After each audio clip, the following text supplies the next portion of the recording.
In this video, we will discuss about difference between hard disk and floppy disk. Hard disks are made of a metal like aluminium. Floppy disks are made of flexible plastic material.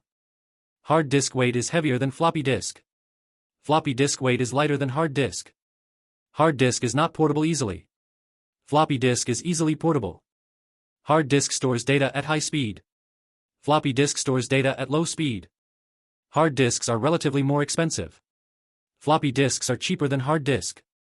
Hard disks rotate continuously until the computer is switched off. Floppy disks only start rotating when they are required to read or write data. In hard disk, data storing surface is coated by magnetic oxide. In floppy disk, data storing surface is exposed. Hard disk comes in various size. Floppy disk comes in two size. The upper side of the top disk and lower side of the bottom disk cannot be used to store data in the platter due to easy scratching of these surface. The storing of data is possible on both sides of the floppy disk. Hard disk uses 2 to 4 metallic disk called platter. Floppy disk contains single plastic disk. Hard disks have faster data accessibility. Floppy disks have slow data accessibility.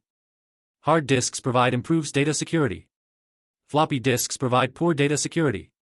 The capacity of hard disk is measured in GB and TB. The capacity of floppy disk measured in MB. Hard disk is widely used these days. Floppy disks are not used these days. Hard disk is more reliable storage media. Floppy disk is less reliable storage media as compared to hard disk.